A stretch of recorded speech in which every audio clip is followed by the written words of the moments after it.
Media के हमारे मित्रों,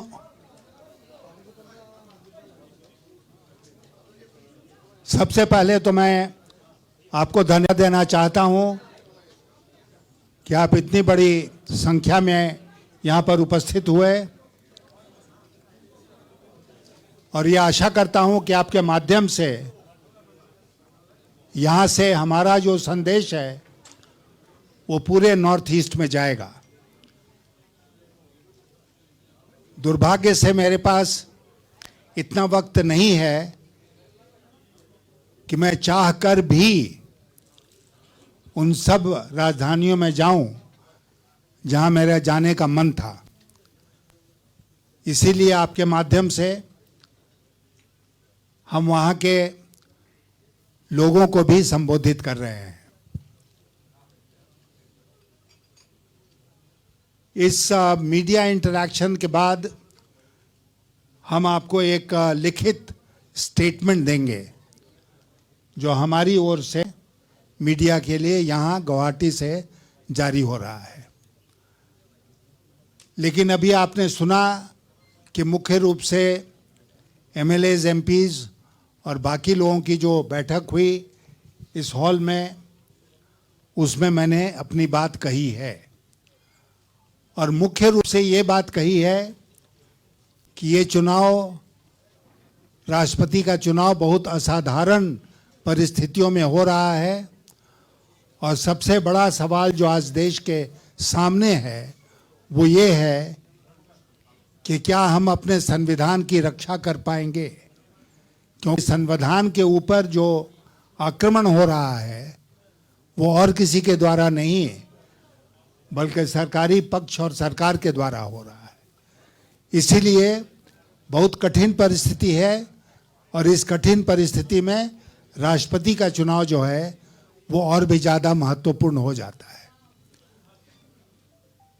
यहाँ पर हमारे जो कांग्रेस और अन्य दलों के साथियों ने अपना सपोर्ट हमको दिया है, उसके लिए मैं उनका धन्यवाद देना चाहता हूँ। लेकिन साथ साथ मैं ये भी कहूँगा कि देश की परिस्थिति को देखते हुए और संविधान की व्यवस्था को देखते हुए आज ये आवश्यक हो गया है कि हर एमपी और एमएलए अपने विवेक का उपयोग करे, अपने अंतरात्मा की आवाज़ सुने और उसको सुनते हुए, उसको मानते हुए अपने मत का प्रयोग करे। इस चुनाव में राजनीतिक दल कोई व्हिप जारी नहीं कर सकते हैं, लेकिन जो वोट है, मतदान है, वो सीक्रेट है। तो सीक्रेट वोटिंग है लेकिन व्हिप नहीं है और इसीलिए संविधान के निर्माताओं ने ये व्यवस्था की कि जो हमारे चुने हुए प्रतिनिधि हैं, एमपीज और एमएलएज हैं, वो अपने विवेक का इस्तेमाल करें।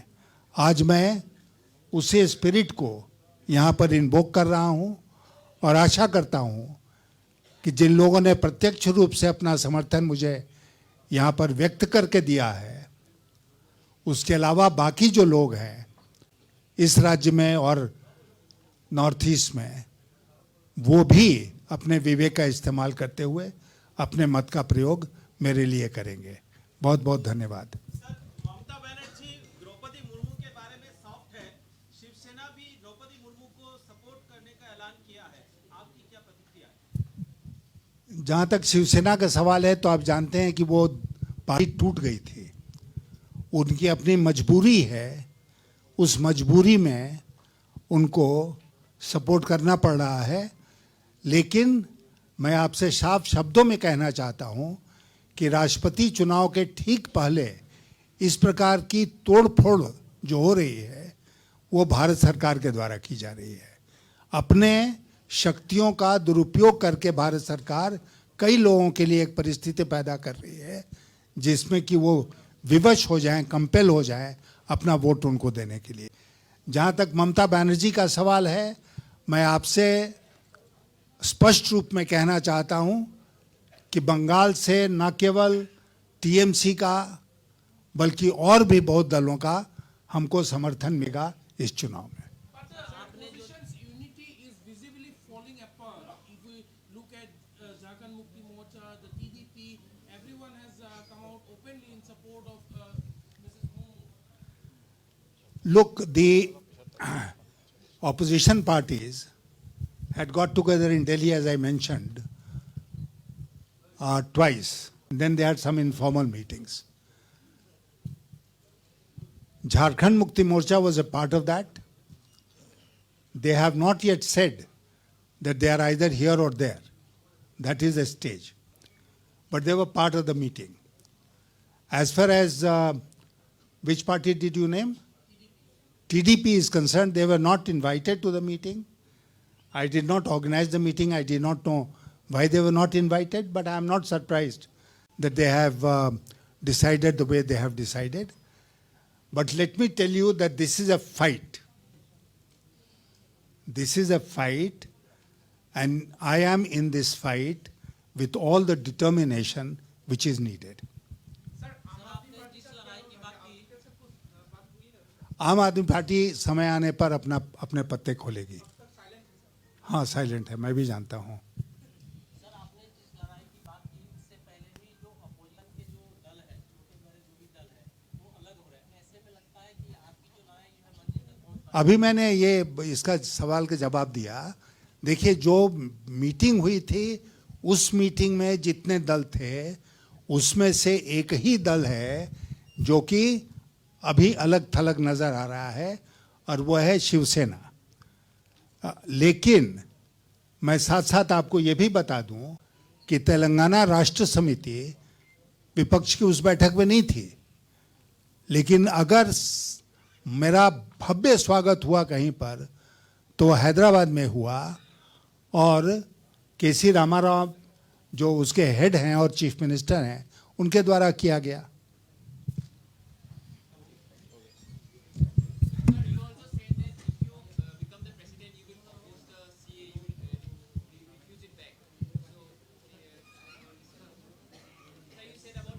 I said, I told you very clearly, and I am repeating, that if ever that law came back to Rashtrapati Bhavan, I will find it difficult to approve it.